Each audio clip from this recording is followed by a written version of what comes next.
Hey, what's up, CAUSENETIC family? Welcome to the CAUSENETIC Podcast. Yes, powered by the YMCA Metropolitan Dallas. CAUSENETIC means being a person or thing that gives rise to a phenomenon that is dynamic or energizing. Hey, we're tackling topics and telling the truth. I'm Roger Garage. I'm Keith Benson. So today we are talking about Chapter 2, loading. Chapter 2. So you mix some physical book in there, like turning of pages. Then you said do, because that's dialogue. Is that right? Yes, I'm not familiar with dialogue. We're talking about some intergenerational stuff. So the thing is, we're talking about today is when you have to send your child, your loved one, your niece, nephew, whomever, off to college. So you have one generation, right? And then you have another generation, and you're merging that together because you are both experiencing this wonderful thing. Chapter 2 for them. It's not probably chapter 2 for the parents, but the loading. Okay. It's on deck. Well, check this out, though. Sending them off to college. Humans are the only creatures that have to raise their offspring for 18 years. You sound real. Upset about that. I'm just saying, think about it like a little bird or something, right? Like a little bird. You think we should just push little kids out? Well, that's what the birds do. I'm just saying. I'm not advocating for it. I'm not a bird, sir. I am just stating the fact. But when that little bird is tossed out of that nest, that's it. That's all. And he living life. I'm just saying, but it's not that way. So, like human beings, because we are different creatures. Yes, we are. Thank goodness. We raise up our young, and if then you think it ends at 18, I know. You're sadly mistaken. She got something to think about when you're talking about sending them on. Okay, so what do they? Because you've done it twice. I've done it twice. Okay. Yeah, and probably one of those things. The big things is that like you gotta know that it is chapter 2, and now the story changes. And you got to know that. Whose story? Your story or their story? Well, their story as well as yours, because you experience life. I mean, it's one thing as a parent. I mean, you ran around the soccer practice, basketball, dance, cheer, Latin club, whatever the things that you've been Latin club? Yeah, my son did Latin. Girl, I got educated during that time going to them Latin things, man. The young people get intense. Go ahead. Yeah, I would have been to Austin College, man. I learned a whole lot. I mean, that's excellent. Learning about some breakdown of words and where they come from. I said, you ready to be in the script spelling bee, huh? Let's just say I appreciate spell check at Microsoft I'm sure Word. You do. I'm sure you do. But your role as a parent now changed. I mean, it almost is like, you came from this managing role. Right. If you think about from a workplace, like as a manager, hey, I need you to do this. We'll talk about it a little bit. Yeah. And now you got to move into really this CEO type of role. It's like your child. They are taking guidance from you, and you're not delegating things for them to be able to do. Dictating probably is a better word. And for all the parents out there think that they're going to still hang on the way that they hung on while they were raising. But the thing is that we raise our young people to be on their own, right? I mean, to have a solid foundation. We give them a solid foundation for them to go. And then we act like it's sinking sand or something when we send them off. Like, we got to let them walk on this solid foundation. Yeah, we ain't got to carry different. Right. Yeah. We ain't got to put them in the stroller no more and carry them around or put them in the minivan or I guess SUVs now they drive. Nobody drive the minivan probably no more. I see. You see one or two. Yeah.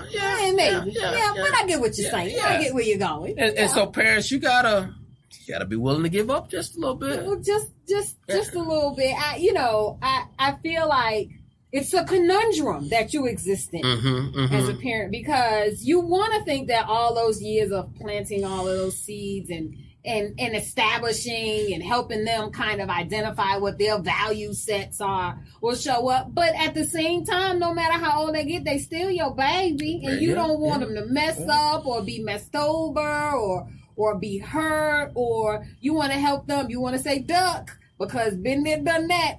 Let me help you not get hit in the head the way I got hit in the head. And so, I don't know. It's just, it's hard. It's tough. It's a conundrum. Now, I'm going to tell you now, I kind of emphasize make sure your room is clean, right? But and even in there, I had to pick my battles. It's coming up. When your young people get to college, they are living on their own. Sure. And they're not in your house. And so don't be surprised, parents, when you get to see that dorm room and it may not look like your home. It look like the exact opposite of everything you made them do since they were 2 years old. Didn't I teach you? Why is there a plate under the... You know what? You know what? You live here, not me. Right. I don't care. And parents, you got to come to grips with that when you come to visit. Yeah.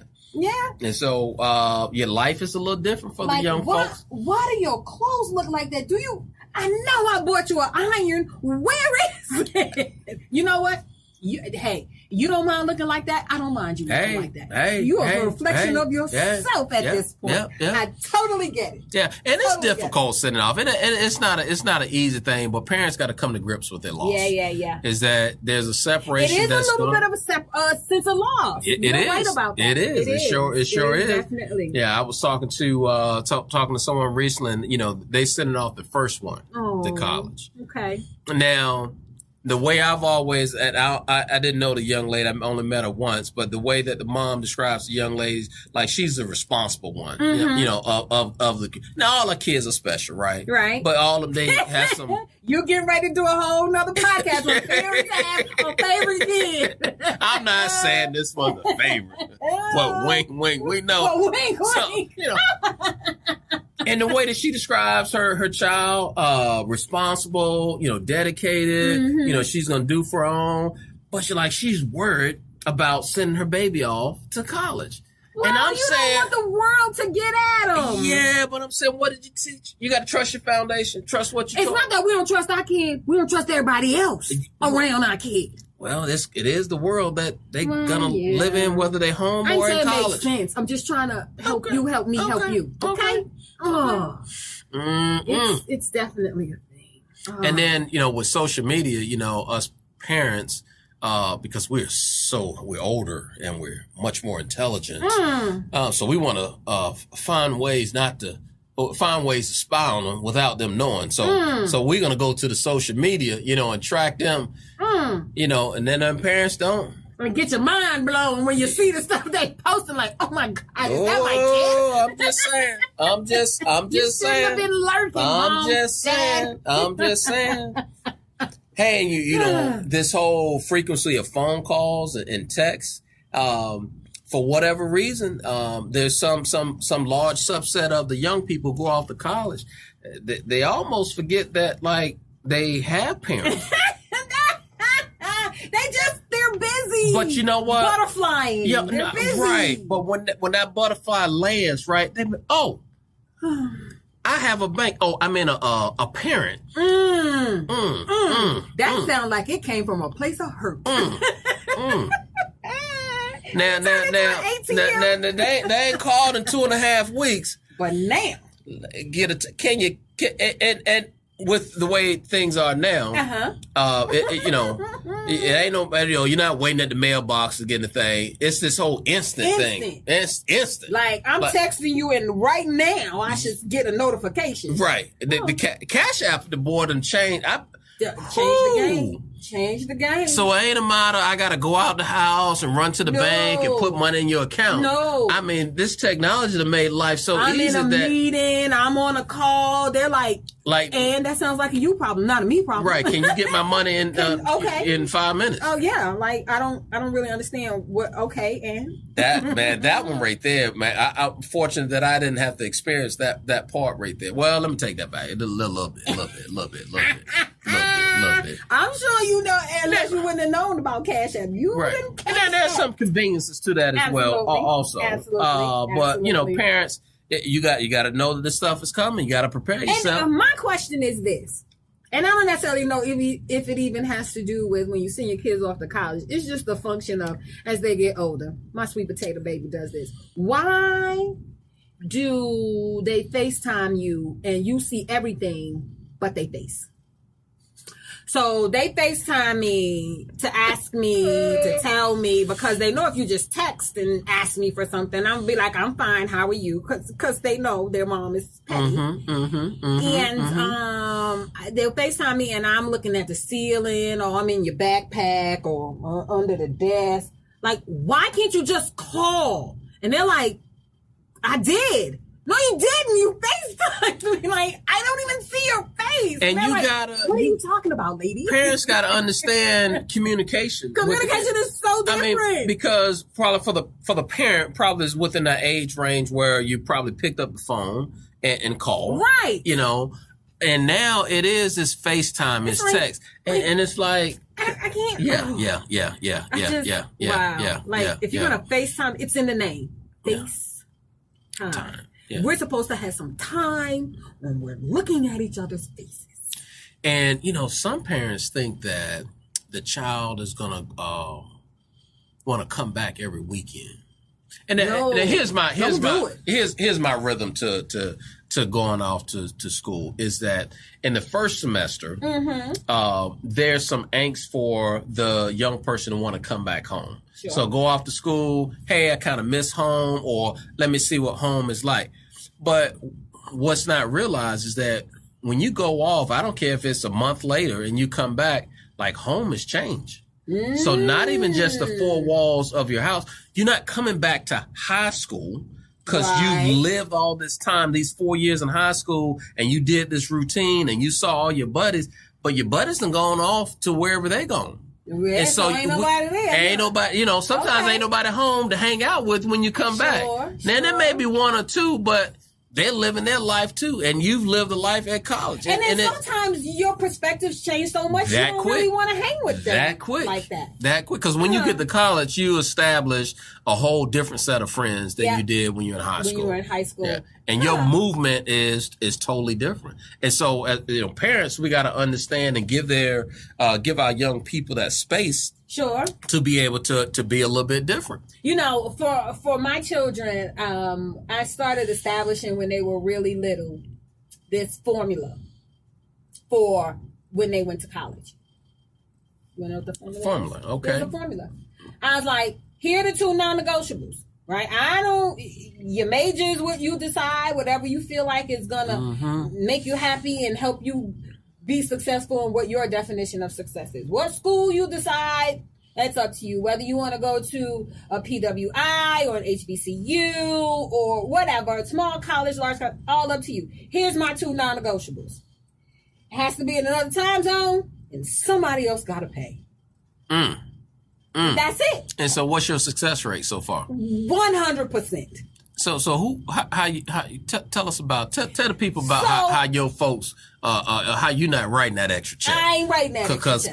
Cause I'm not doing it. My payment my bill came in and I had to, fortunately I'm blessed enough I could have wrote the check, you know, at the time. I just had to, I had to put it on a payment plan because I just couldn't handle just writing that one big check. Like you're doing like this compensation movement right now. Because everybody, I mean, you write your mortgage check each week, right? Sure. For most of us, who, you know. And that's or housing, however you're paying for housing. And that's probably our largest bill that we probably have to rate, right? But that college tuition, and the thing about college tuition, man, those schools, they don't play. They don't play? It ain't, you know, at least, you know, the power company may give you, you know, some, even your whoever you're leasing or you're buying your more, even they'll give you a little extra time. Schools, no. We will drop you from the translation. We will drop you today. Your baby is not going to do what your baby think that they are going to do at our institute. Right. So tell folks how you ain't writing that extra check. I didn't write that. So I really do believe it is because people think I joke, but I have literally been telling my children that since they were about 2 years old. 2 things for college. Here are the non-negotiables. Another time zone and someone else pays. And so over the course of all those years, we're constantly talking about, well, what can we do to get someone other than my parents to subsidize college? And it's not that I that we couldn't. Thank you. I'm with you. Thank you that my blessing is we could have paid for college. I just didn't want to. It was to really instill in them and have them have some buy-in into the process. And that absolutely gives them what I've seen as a byproduct, an enormous amount of pride and power in the decision making. And so everything they did, whether it was, what are my skills? What am I really good at? What do I really love? How can I think about this hobby or this thing that I really love or this passion point and turn it into something that people find value in, that they would pay for school for me? And it's a mindset that carries on after college. Like, because when you get into the workspace or you start thinking about careers or whatever, how do I align what I love to do, what I'm really good at, what my passion point is, with what I can get compensated for? And so for my children, it was probably a duality. All three of them, it was sports. Thank goodness. Right. So, 2 played basketball. But in all 3 of them, they also had this backup. So my baby boy, who is my sweet potato baby, who is my only football player, who is in high school now, absolutely can go to school playing football. But his secondary passion is he plays piano. Right. And so he could, if he decided, I don't want to do football anymore. And that is very liberating for a young athlete, because being a student athlete is rough. It is a lot of pressure. It is a lot of moving parts. It's a lot going on. And so many young people feel an exceptional level of stress because they don't feel like they have another way out. They don't have a plan B. This is the only plan that I have. Whereas hopefully my children feel like, if I wake up tomorrow and I don't want to play this sport, I got a plan B, because what I still got is a mama that said, here's my 2 non-negotiables. Somebody else got to pay, and it has to be in another time zone. Gotta know. But they all love the sport and whatever sports they chose. But for my daughter, it was art. She could have gone to school with art. For my oldest son, he played basketball. But it could have been academic. He could have gone to school with a full ride academic scholarship. So they all had that plan B. But since they were young, they were always thinking about, what can I do? What am I proficient at? What do I really love that will equate with someone paying for my education? And then the other time zone thing was just, like you said, don't come home every week and eating up everything in my refrigerator, bring home your little dirty clothes and all your little friends over here. Plus, I want you to be far enough away where you got to figure some stuff out, but close enough that I can get to you at the drop of a dime if I need to, because you still are my baby. Right. But so far, I'm at 100%. That's nice. That's nice. That's nice. I like that. So parents, as you think about and look at this process, there's pros and cons to kids going away. Now, I'm gonna tell you one good pro that if you haven't sent your child off, that you're gonna appreciate a little bit. You get a tax break. Now, I'm gonna tell you, after paying tuition. No, I mean for part of that is with tuition right there. And you can write some of that stuff off. Okay. And that's a nice little blessing to have. Well, it is. I mean, it ain't gonna do the whole thing now. Well, but a couple $. When I go through the process with my taxes, and I see, it's like, okay, all right, now that other number didn't crank up, went down just a little bit. But here lately, brother that still had to write on same check.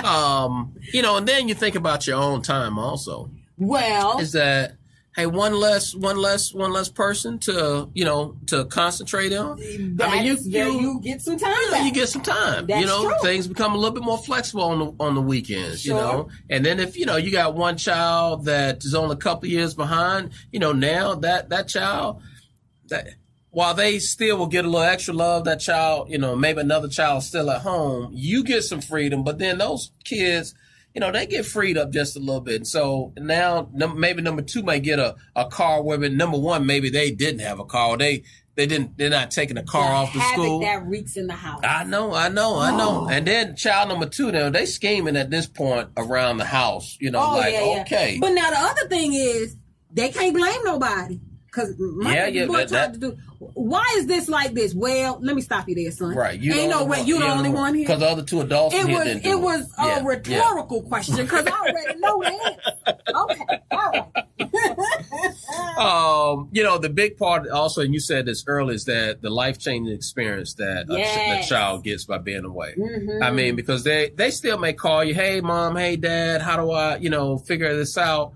But it's not going to be the same with them being in your presence, because they're going to have to think through some things. I would venture to say my relationship got better with my children when they went away, because we didn't get most of our communication wasn't anchored in, did you do this? Did you do that? Why didn't you do this? Why didn't you do that? Wash the dishes, wash the dog, take out the this. Right. Like that dictated mode. Right. Our especially because everybody in my house is so huge, and I'm like, okay, look, everybody got to clean up because it's just too many big people around here. A lot of tall people. It's a lot of tall people, right? A lot of larger. So now our conversations could just focus on life, right? And what you're doing. And while I'm not my children's friend, because I don't need no friends that age. That's a whole nother podcast.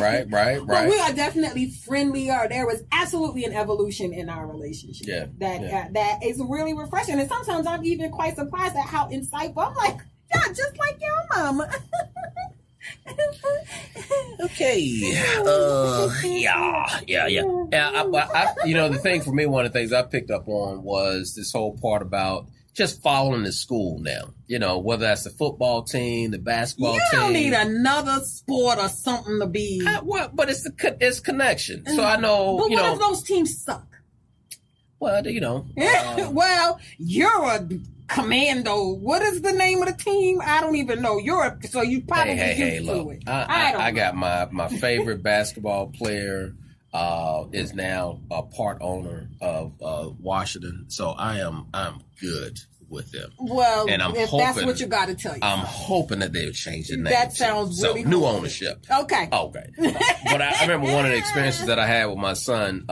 We went to one of the football games, and it was the playoff game that would propel them to the championship, and they won.